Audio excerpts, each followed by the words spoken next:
This is the talk show that takes a no-holds-barred approach to politics, where truth and integrity are the standard and the Constitution honored. From Renaissance Studios, this is Champion News Talk Radio.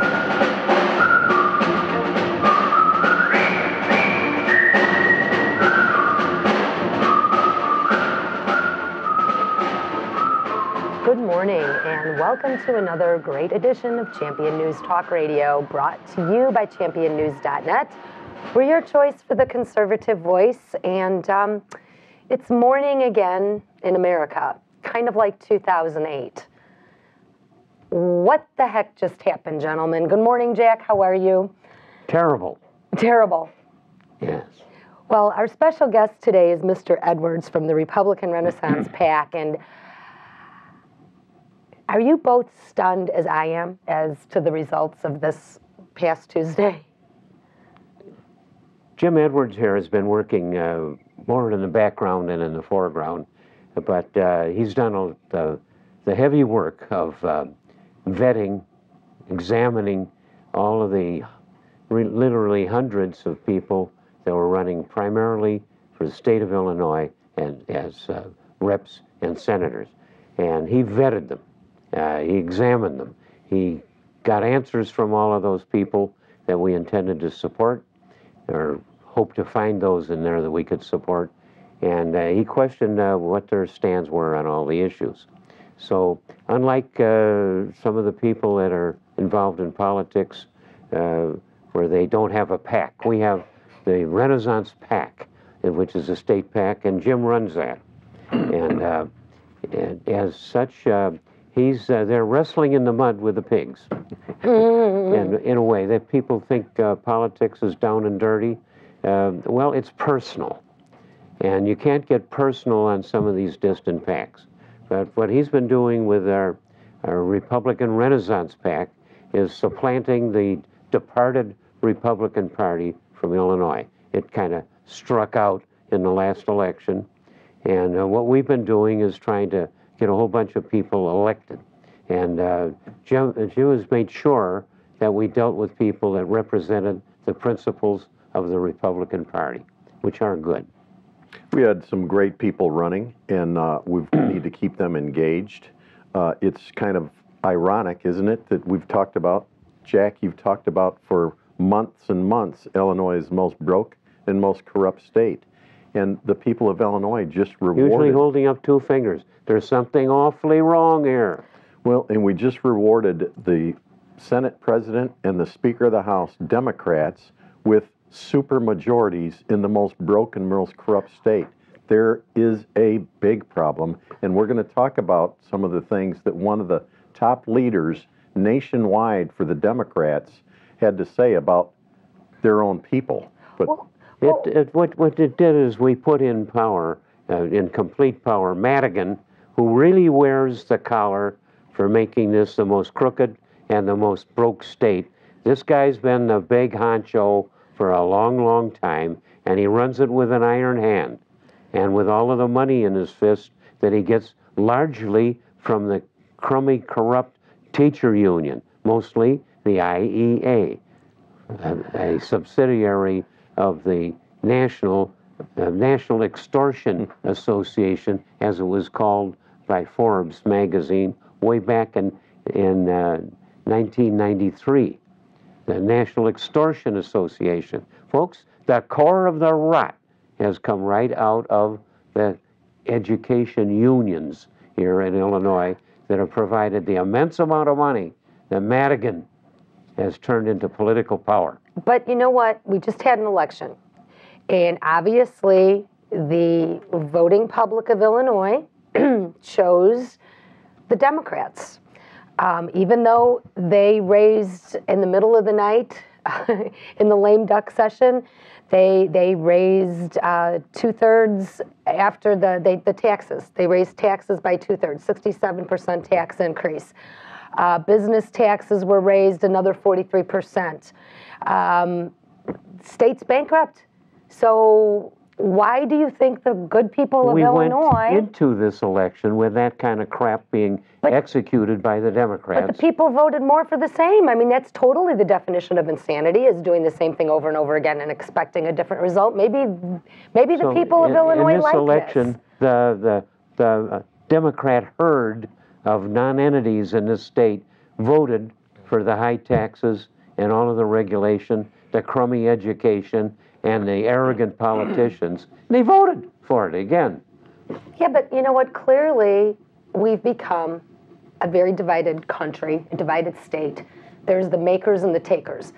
The makers of Illinois, a lot of businesses have left. They're going to other states. So every day in the news, there's more leaving. Yes, property taxes What's happening to jobs? Why should anybody stay in the state of Illinois and be persecuted by the stinking Democrat spending and regulation? Why should they be here? Well, here's one of the basic core problems we have, because I think people pretty much know. In fact, there were some polls taken, some surveys taken that showed 94% of Illinois people know it's corrupt. Yet we rewarded them. So what's the difference? Well, the Democrats, and we're going to talk about this. I'm going to just do one quote from James Carville, who is one of the top Democratic consultants.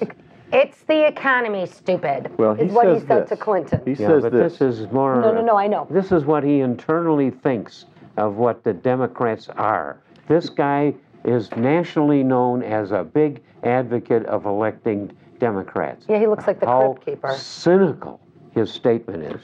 And there's several of them here, but the one I'm getting to is this. Now, where's this from, Jim? Truth is relative. Truth is what you can make the voter believe is the truth.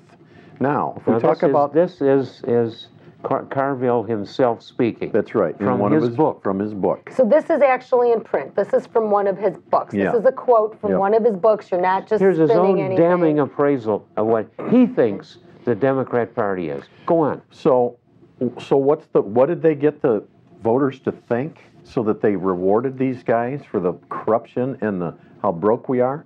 They talked about, and you know this over and over, nationwide, statewide, they talked about that the millionaires and billionaires don't pay their fair share. Well, they pay the large majority of it, but they got people believing that. They were talking about the war on women. Get on with what Carville said. Talking about the war on women. Well, what did he say? Why just said why the truth. did he pick the Democrat Party to work? That's interesting, because he says in here that the voter is basically dumb and lazy.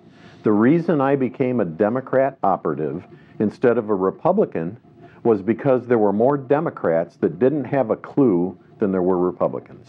Is he saying... Let him go on. Okay. And so he also says that where's the 80% figure in here? The Democrat constituency is like a herd of cows. All you have to do is lay out enough silage and they come running. This isn't us, by the way. This is the Democrat operative. That's why I became an operative, speaking of James Carville, working with Democrats. With Democrats, all you have to do is make a lot of noise, lay out the hay, and be ready to use the old cattle prod in case a few want to bolt the herd. 80% of the people who call themselves Democrats don't have a clue as to political reality. That's the guy at the top who's analyzed this to great success for the Democrat Party, and he knows that 80% of them are empty heads. Yeah. Now, do you think there's some truth to what he says? Because we just rewarded Madigan and Cullerton with more power than they've ever had with supermajorities, which means, by the way, our governor is irrelevant. He can't veto anything.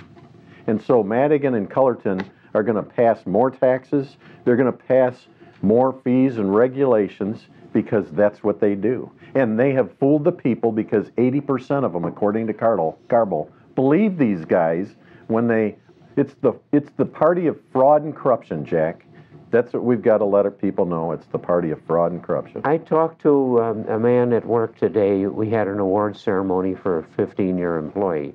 But a fellow walked up to me and he said, "This election bothers me a lot." And he said, "I came here from Russia."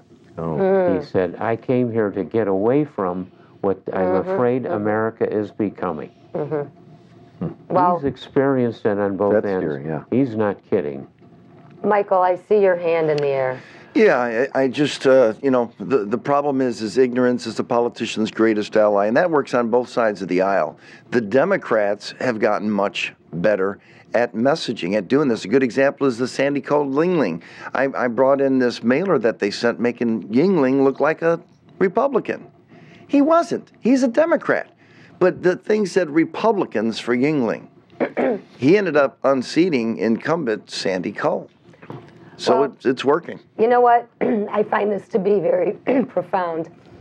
James Carville, the voter is basically dumb and lazy. If you're a Democrat and you happen to be listening to this show, this is exactly what your party thinks of you. You are dumb and you are lazy. Do you not now feel empowered? You know what? We are going to have a lot to talk about when we come back after the break. I do want to talk a little bit about some of the recap and how about the loss for Romney, especially here in Illinois? Who ran that campaign?